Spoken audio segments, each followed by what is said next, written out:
انا عندي الجبنه هنا بعد ما صفيتها في الشاشه اهي. بسم الله ولا قوه الا بالله. انت ممكن تسيبيها زي ما هي لحد ما تتصفى خالص. بسم الله الرحمن الرحيم ولا قوه الا بالله. بسم الله الله اكبر. ممكن تسيبيها زي ما هي وبعد كده تقطعيها لما تتصفى خالص. وممكن بقى تحطيها لو عندك حصيره كده تعمليها على الحصيره اللي هي بتاعت الجبنه المخصصه للجبنه. بسم الله.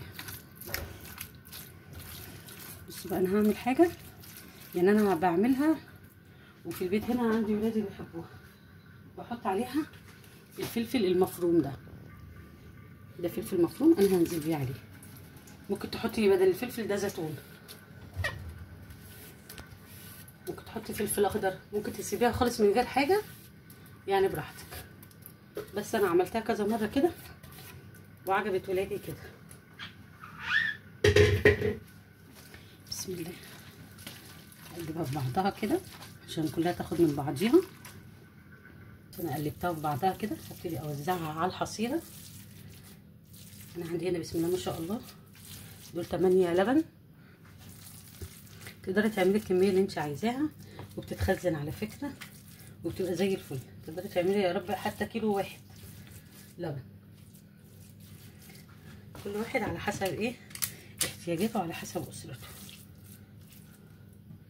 انا وزعتها كده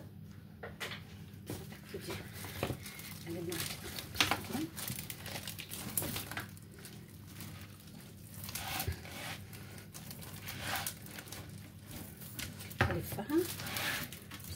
انا شكلتها كده دلوقتي هلفها بقى واسيبها. بسم الله الرحمن الرحيم. بسم الله. تلميها كده عشان الحته تبقى على بعضيها. بسم الله ولا قوه الا بالله. بصوا في لسه بتنزل منها ميه ازاي. بس خلاص بقى الميه ديت هتتصفى معاها ايه فلفل وهسيبها كده تصفى ليله كامله. اغطيها بشاشه او باي حاجه عشان ما يجيش عليها هاموش ولا اي حاجه.